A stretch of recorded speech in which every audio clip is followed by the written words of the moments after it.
Labbaik Allahumma labbaik, labbaik la syarika laka labbaik, innal hamda wan ni'mata lak wal mulka la syarika. Alhamdulillahirrahmanirrahim. Izinkan saya untuk terlebih dahulu menyapa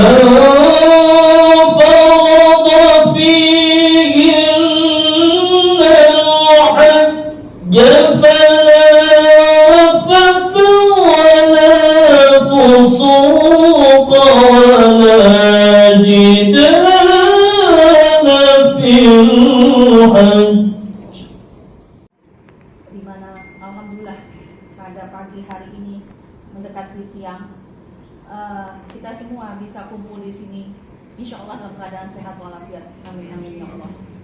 Dan tak lupa pada junjungan kita Nabi Muhammad SAW yang telah membawa umatnya menuju jalan kebenaran.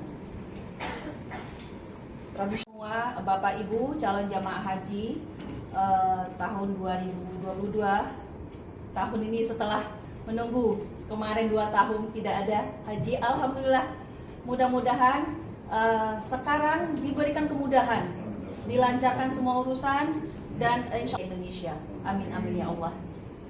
Nanti pada saat sebelum keberangkatan, insya Allah nanti 1 hari sebelum keberangkatan tanggal 30 Juni kita akan ada pertemuan lagi di hotel dekat bandara, tepatnya di Swiss Bell Hotel.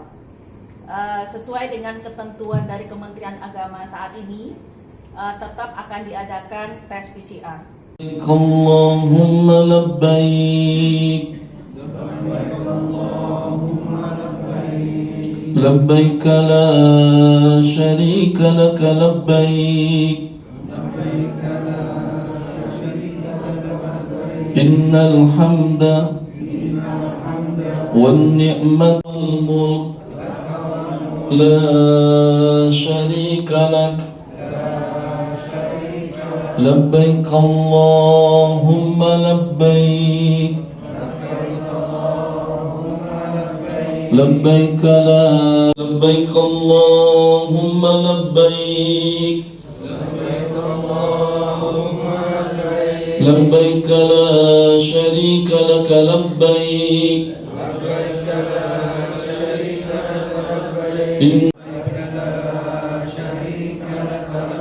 innal hamda wan ni'mata laka wal mulk la syarika lak, fihi ayatun bayyinatun maqamu Ibrahim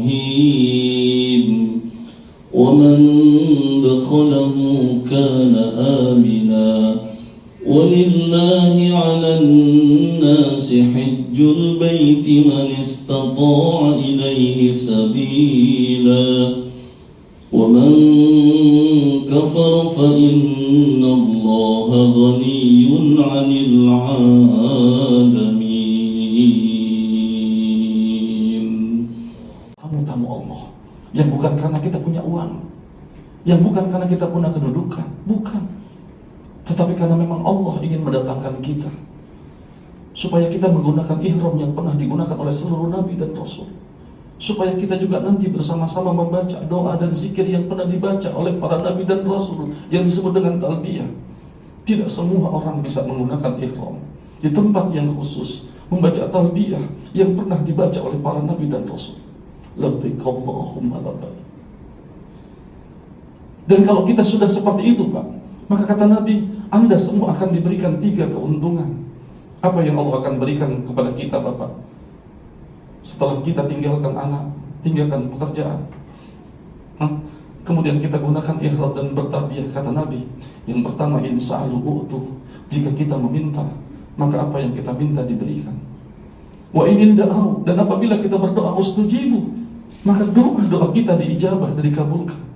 Yang ketiga, wa in istaghfaru, apabila kita mohon ampun atas dosa yang pernah kita lakukan, dosa yang selama ini kita tutup dan memang ditutup oleh Allah.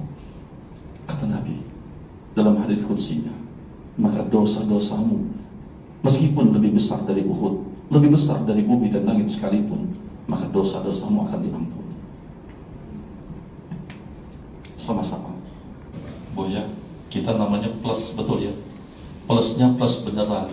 Insya Allah bukan plus deg-degan. Kita berharap ya. Sengaja, ini belum manasik Pak, karena memang harusnya dikasih motivasi dulu, belum. Tidak bisa langsung masuk ke manasik. Ya, kita ini beruntung. Ada sebuah hadis yang disampaikan oleh Rasul. Ini berkaitan dengan kita sebagai tamunya. Ketika Rasulullah tawaf, Ka'bah berada di sebelah kiri. Ya, ini salah satu syarat. Bukan hanya at-taharah 'anil najasa, at-taharah 'anil hadasain.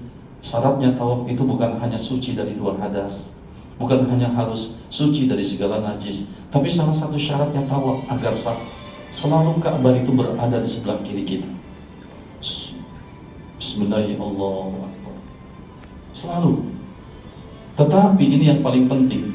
Betapa kadang-kadang kita melihat ada orang yang syarat tawafnya tidak dipenuhi, sehingga tawafnya tidak syah. Ketika tawafnya tidak syah, umrohnya tidak syah. Ketika tawafnya tidak syah, maka hajinya tidak syah. Ketika hajinya tidak syah, bagaimana dia akan mendapatkan al-hajjul mabrur? Laisa lahu jazaa'un illa al-jannah. Haji yang mabrur balasannya adalah surga. Asyurut, apa itu syarat? Asyartu hiya allati yatawaqqafu alaihi syihah. Sesuatu yang berkaitan dengan sah atau tidaknya ibadah kita. Salah satu syaratnya tawaf, Ka'bah itu harus tetap di sebelah kiri, harus berada di sebelah kiri kita. Allahumma azillana tahta zilli arsika yawma la zilla illa zilluk.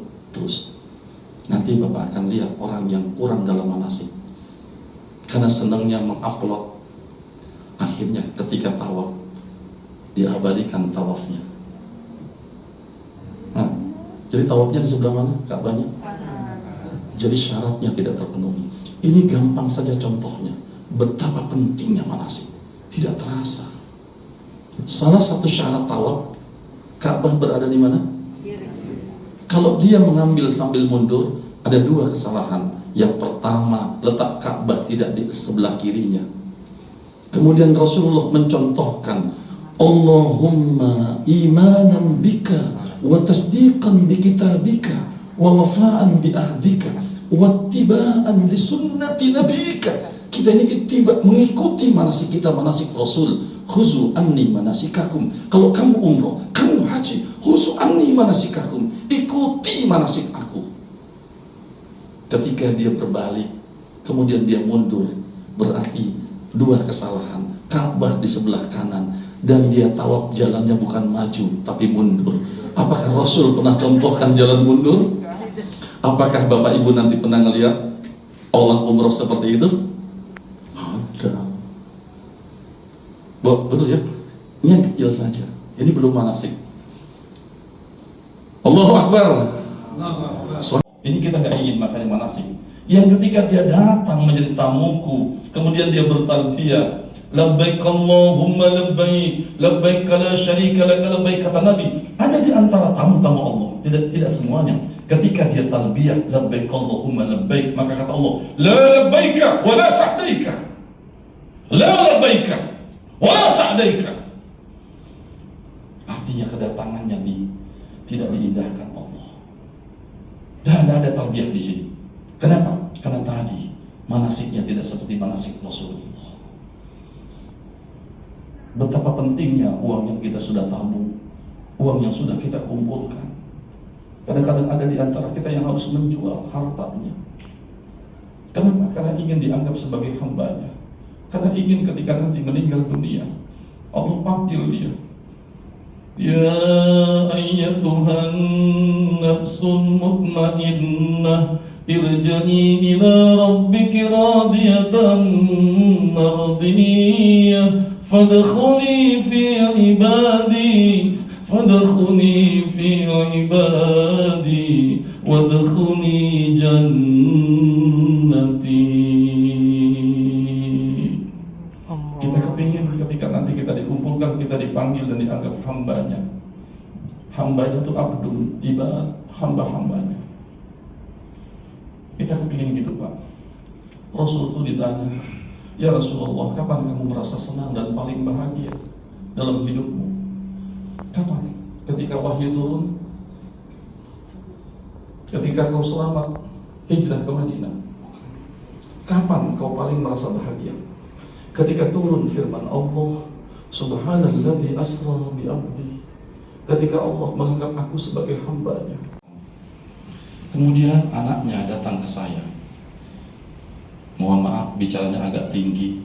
Kemudian saya dikatakan seperti ini. Mestinya ustadz yang berpendidikan lebih ngerti lah. Kenapa saya harus lebih ngerti?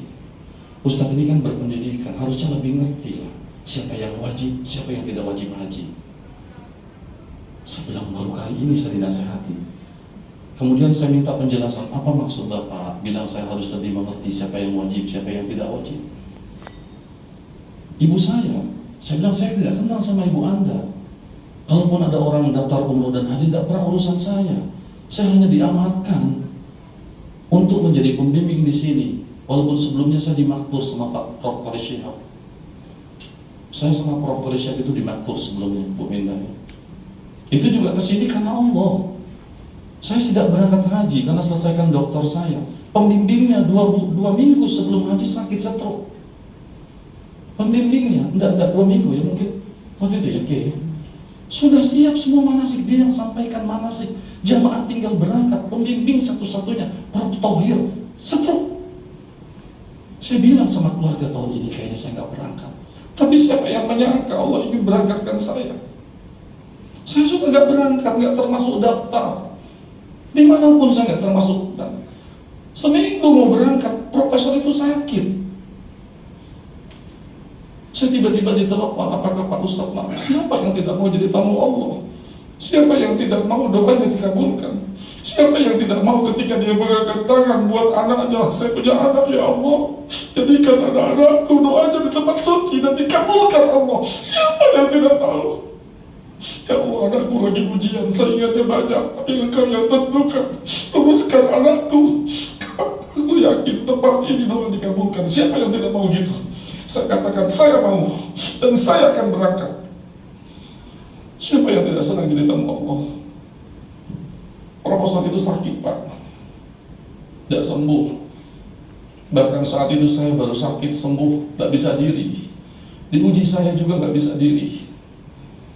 Saya nggak bisa berdiri, nggak bisa jalan waktu itu. Dan waktu itu baru sembuh, saya masih memakai angkin. Saya ikat di pinggang saya, angkin itu. Berangkatlah saya, sampai di Jeddah Pak. Ternyata saat itu yang berangkat cuma saya, tidak ada dokter. Saya harus ngurus saat itu bolak-balik narkoba. Akhirnya saya bolak-balik dan lupa dengan penyakit saya. Padahal keluarga sudah wanti-wanti, hati-hati kalau berjalan, hati-hati kalau berjalan. Saya jalan tuh begini Pak. Tapi ketika sampai di Jeddah, saya kasihan sama jamaah saya. Saya bolak-balik mundur lari ke sana kemari. Sampai setelah berhasil saya baru ingat, ya Rob, berarti saya bisa jalan. Nanti Bapak Ibu akan mendapatkan hal-hal yang misteri seperti ini. Perjalanan kita bukan perjalanan seperti biasa.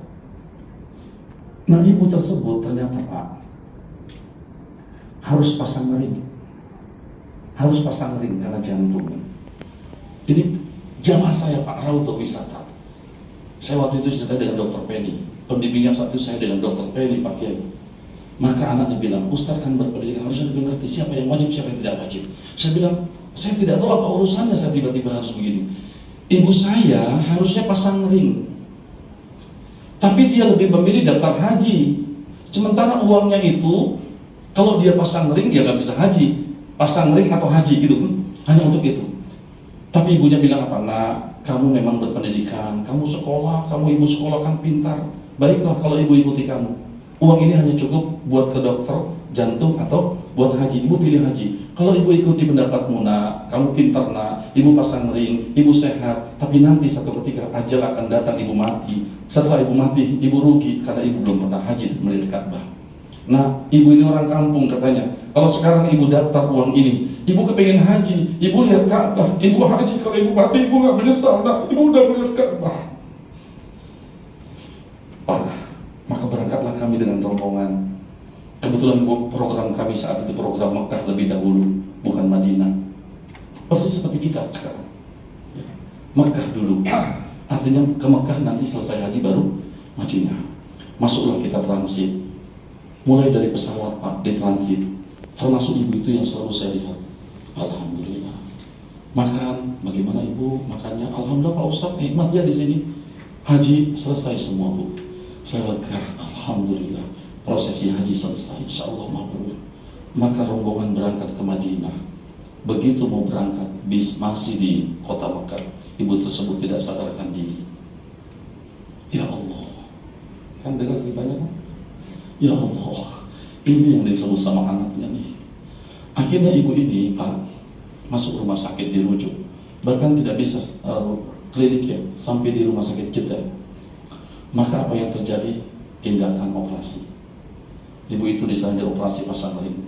Mohon maaf, bukan untuk meminta-minta dan sebagainya cerita ini, tapi karena dia hajinya beneran, kemudian akhirnya tidak bayar operasi itu.